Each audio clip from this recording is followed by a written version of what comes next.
Park in at your peril. It's very big. Yes, impressive, isn't it? Actually, it's huge. Do you know, sometimes I think it might be too big. Oh, Rihanna. Oh, hello, and welcome to UK's Worst. Actually, just give us 1 minute, will you? Nick, this is a monster. It's funny you should say that. I like to call it the honey monster. Do you think you can handle it? We'll give it a go, though. Yes, tonight we're going to find out whether Rihanna can polish off the Honey Monster Grill, possibly the unhealthiest meal in the UK. Why? Because tonight we're looking for the UK's worst restaurant.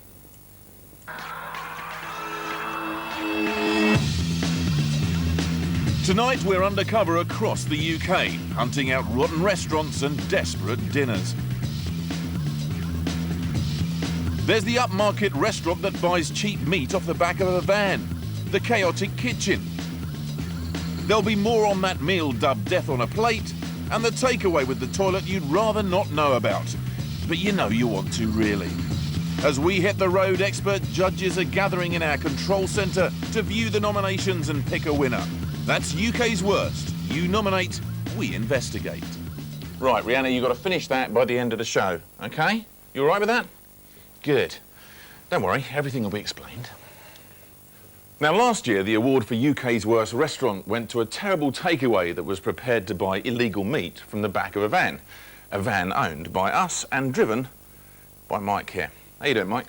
Very well, Nick, but I'm glad I don't have to get through one of those Honey Monster grills. Yes, me too. Now, the point is, Mike is our man in the shadows. He's undercover, so he has to keep away from the limelight. But we thought, let's check and see whether anyone's prepared to buy illegal meat again. He made a few calls. Hello, mate. Yes, that's Mike's Wholesale Meats here. I don't know if you're interested in cheap meat at all. Interestingly, we had a few nibbles, and the biggest order by far was placed by Nadine's restaurant in Soho, London. We sent them a list of what we could supply, and with low prices like ours, they knew they were onto a winner. Nadine's is a Moroccan restaurant. Celebrities like Prince have been known to eat there. Set dinner, £19.95. Hello, is that Nadine's? Yep. That's Mike's Wholesale Meats here. Okay, well, give me 7 lambs. 7 lambs, yeah. And 4 breast chicken. 4 cases of breast chicken, yeah. Of course, we won't endanger public health. They've ordered halal meat, and we're going to sell them the best halal meat we can get hold of. So it's off to Smithfield Market. All the meat that comes into not just my premises, in the premises on Smithfield Market, every tenant's premises, is absolutely top quality. 2 miles across town, and we're ready to tout our van load of top quality meat at bargain basement prices. This is Nadine's back door. Got a meat delivery, mate. Got the chicken breast, the quail, and the lamb. Hi, Mohammed, my boss did order it, Right. and he'll be here in 20 minutes Yeah, fine. to pay you. Is that all right? He's All just right, yeah, caught up fine. at Mile End at the Right. moment. The owner, Mohammed Harak, arrives from Mile End. We've given him a fake contact address, but he doesn't seem to have checked it out. With the meat at almost half price, he should be a little suspicious. The lamb's a piece. Good lamb, only small lamb, isn't it? Poor little thing. Only killed Monday, so they got to last, didn't they? I want boning out, don't I? But you see, I'll do them on my farm because it's just cheap, you see. They're only 12 quid each. 12 quid, whole lamb. You go and buy these lambs, they're about 30 quid a piece. I do it all myself, you see. Well, you can have it boned out if you want it boned out. Have you got an invoice? I'll get an invoice, show to get a bit of have you got a bit of paper or something I just write it on? Yeah, sure. I hate when Mammy gives you money. It's all mixed up, isn't it? Cool, bloody. I'll soon count it, don't worry about that. Well, they seemed happy enough, and they handed over the cash. Now, all the meat that we sold them had the UK health mark on it. Take a look. This shows that the meat is fine and fit to eat. The meat was stamped. But alarm bells should have been ringing for Nadine's restaurant. The meat should have cost £395. We sold it to them for just £201. The price isn't the only warning. The meat Mike sells to them is stamped, but he tells them it's killed on the farm. So I'll do them on my farm because it's just cheap, you see. Now, it's illegal to do that and sell it on. And Mike didn't provide an invoice. None of this seemed to bother them, though. It was time for another delivery. The second order was for boned lamb and chicken. It meant another trip to Smithfield, and this time we removed the official stamps. Lamb and chicken.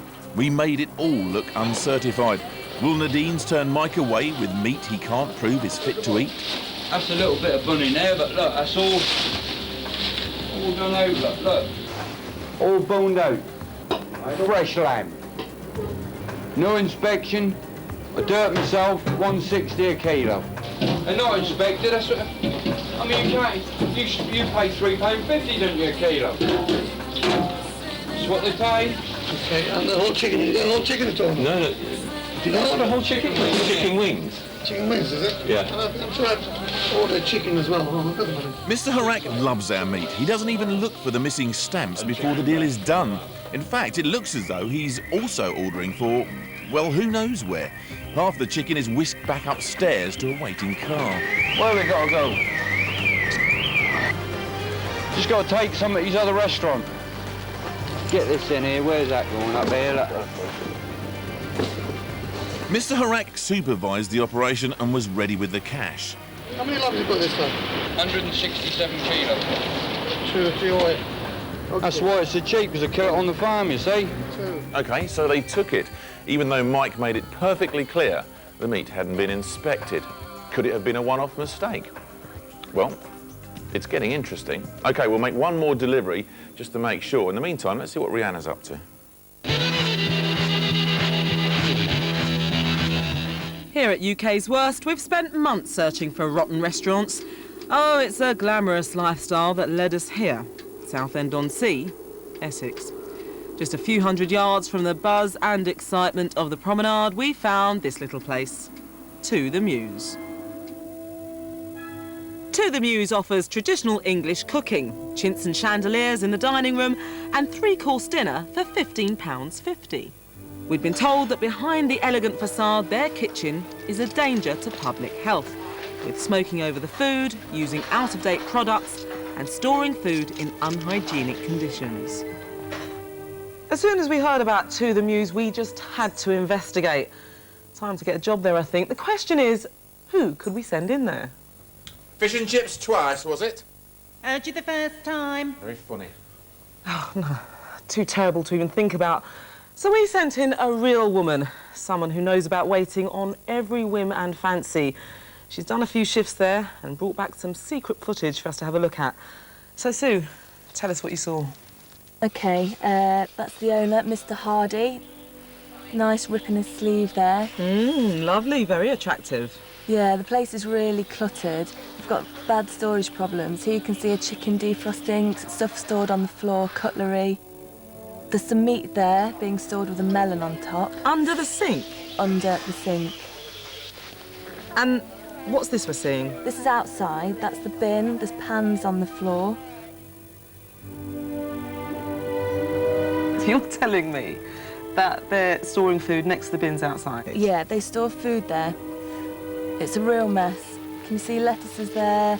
Fruit and veg are stored there, right next to the bins. Oh, disgusting.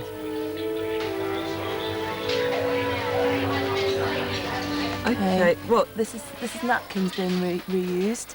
They're coming off the plates. They've just been served to the customers? Yeah, and people have used them. And surely they can't serve them again with other meals? No, they don't serve them again. They save them in this little box, and then they polish wine glasses, plates with them. I was advised to do this time and time again. What we have to do with the glasses, we have to polish them up on the blue napkin. Oh, right, OK. You know, like the odd ones that are in the stack over there. Oh, right, OK. Oh, Sue, that is so gross. I mean, people do all sorts of things with paper napkins, don't they? Yeah, the napkins get used for wiping around the butter dishes. They're coming back into the kitchen before going out again onto the table to be reused. So that butter isn't discarded and thrown No. away. So it's actually saved, tossed up, reused. Yeah, time and time again. Using the napkins that have come off people's plates to wipe off any... It just beggars belief. I get a tissue and right round the ring. See, I do it like that, Sue. Then a little rub round with the sponge and they can go in the fridge down quick enough. I am struggling to believe what I'm seeing, and it all looks so nice from the front. Yeah, I also saw this. This is cream that's 6 days past its use-by date. That's very dangerous, I think. Was it actually served to customers? Yes, it was, on top of the fruit salad. Time for another delivery of illegal meat. Once again, all official stamps have been removed and our undercover investigator Mike makes it clear they're getting a bargain. Finished? Hello. You finished? I've finished, yeah. What's your bill? Building? Yeah. Cheap at half the price. Yeah. It's gonna. What do you mean, yeah? It's cheap. You know it's cheap. The bill's getting up every day. Look, that's $1.50 a key. Look. You know what it cost you. If you went to Smithfield or somewhere like that, it cost you £3.50. I do it on my farm. I don't go through an abattoir, so I can do it cheap for you. They ain't inspected. That's why you get it for that money. You can't grumble for that, can you? That's all fresh.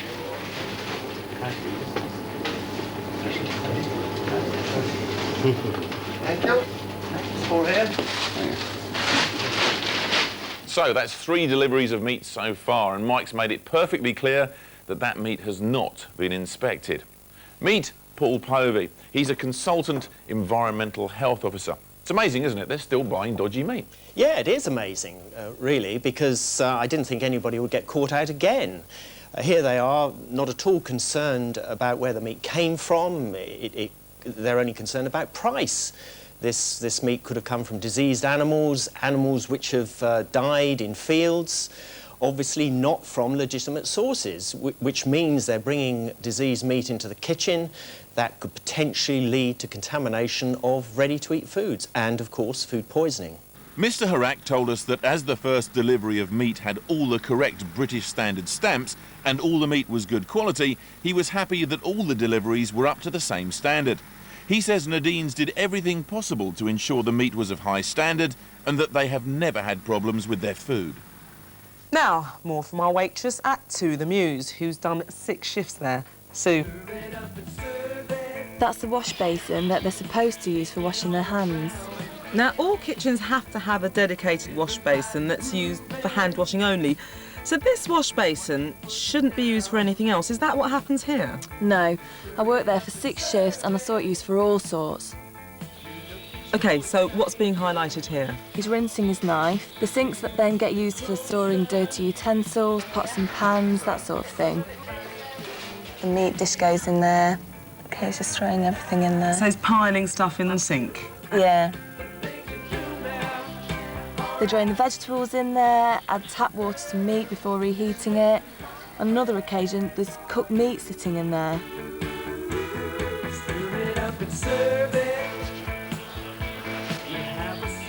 And what's this in the bottom of that same sink now? That's meat that's gone straight into there to defrost. Straight into the bottom of the sink? And then look at this. Watch the mop carefully. The mop in the sink? Not that it matters, but where had that mop been used before? Well, all through the kitchen. Sometimes it's just lying outside around that bin we saw. Now, smoking in the kitchen. Right. And there's an ashtray there, right next to the food. Smoking's in your eyes.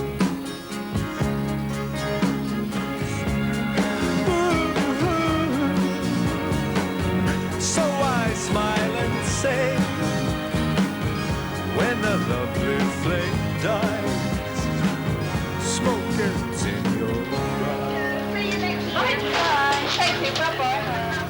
John Hardy at To The Muse told us that the incidents we filmed occurred at the busiest time of year in the run-up to Christmas, when he had staff shortages. He says To The Muse prides itself on the highest standards of cleanliness, hygiene and quality and is very popular as a result. The issues raised by UK's worst are being addressed and staff are being trained to a higher standard. Don't forget, everything we are showing you tonight is also being watched by our expert judging panel.